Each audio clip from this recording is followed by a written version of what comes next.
دہلی فسادات charge sheet میں سلمان خورشید اور برندا کرات کا نام۔ کانگریس کے سینئر لیڈر اور سابق مرکزی وزیر سلمان خورشید، سی پی ایم لیڈر برندا کرات اور ادیت راج کا نام پولیس نے ان سیاست دانوں کی فہرست میں شامل کر لیا ہے جنہوں نے مخالف شہریت ترمیمی قانون CAA کے خلاف احتجاج کے دوران اشتعال انگیز تقاریر کی تھی۔ دہلی پولیس نے یہ الزام فروری میں ہوئے فسادات کے سلسلے میں پیش کردہ چارج شیٹ میں عائد کیا ہے۔ پولیس نے سابق کانگریس کونسلر عشرت جہاں اور ایک گواہ کا حوالہ دیتے ہوئے بتایا کہ انہوں نے اپنے بیان میں ان تقاریر کا حوالہ دیا ہے۔ چارج شیٹ میں کہا گیا کہ تحفظ فراہم کرنے پر گواہوں نے اپنا بیان فوجداری ضابطے کی دفعہ 161 کے تحت بیان ریکارڈ کرایا ہے اور اس میں کئی بڑے سیاست دانوں کے نام سامنے آئے ہیں۔ چارج شیٹ کے مطابق گواہوں نے الزام عائد کیا کہ سلمان خورشید، برندا کرات اور عمر خالد نے اشتعال انگیز تقاریر کی تھی۔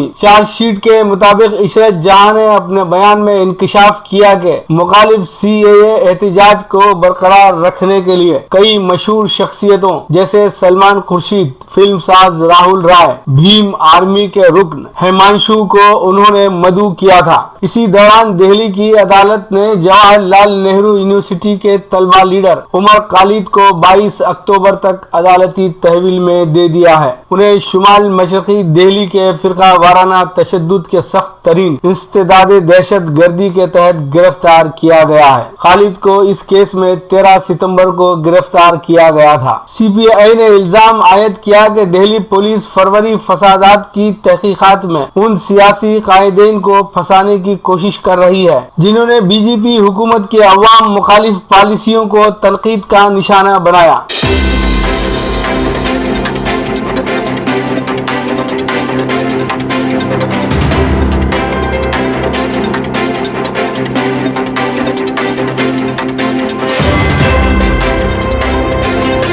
کسانوں کے بعد مزدور بھی نشانہ، حکومت پر راہل گاندھی اور پرینکا کی تنقید۔ کانگریس نے پارلیمنٹ میں منظور کردہ 3 لیبر قوانین پر حکومت کو شدید تنقید کا نشانہ بنایا۔ کانگریس کے قائد راہل گاندھی نے کہا کہ حکومت نے کسانوں کے بعد مزدوروں کو نشانہ بنایا ہے۔ پارلیمنٹ نے مزدوروں سے متعلق 3 کلیدی بلز کو منظور کیا تھا۔ ان بلز کے ذریعے ایسی کمپنیاں جہاں 300 سے زیادہ مزدور برسرے کار ہوں، مزدوروں کو برطرف کرنے کے لیے کمپنی کو حکومت سے اجازت کی ضرورت نہیں ہوگی۔ اس سے قبل یہ حد 100 مزدوروں والی کمپنیوں تک محدود تھی۔ راہل گاندھی نے کہا کسانوں کے بعد مزدوروں پر وار، غریبوں کا استحصال، دوستوں پر مہربانی، یہی ہے بس مودی جی کی حکمرانی۔ راجیہ سبھا کے 8 ارکان کی معطلی کے خلاف واک آؤٹ کی وجہ سے اپوزیشن ارکان کی غیر موجودگی میں حکومت نے مزدوروں سے متعلق ان بلز کو راجیہ سبھا میں صوتی ووٹوں سے منظور کر لیا۔ کانگریس جنرل سیکرٹری و اتر پردیش کی انچارج پرینکا گاندھی نے پارلیمنٹ سے پاس کیے گئے نوکری سے متعلق بلوں پر طنز کرتے ہوئے اسے نوکری پر سخت حملے سے تعبیر کیا۔ انہوں نے مطالبہ کیا کہ کسی کی نوکری نہ جائے، سب کا ذریعہ معاش محفوظ رہے۔ BJP حکومت کی ترجیحات کو دیکھیے۔ BJP حکومت اب ایسا قانون لائی ہے جس میں ملازمین کو نوکری سے نکالنا آسان ہو گیا ہے۔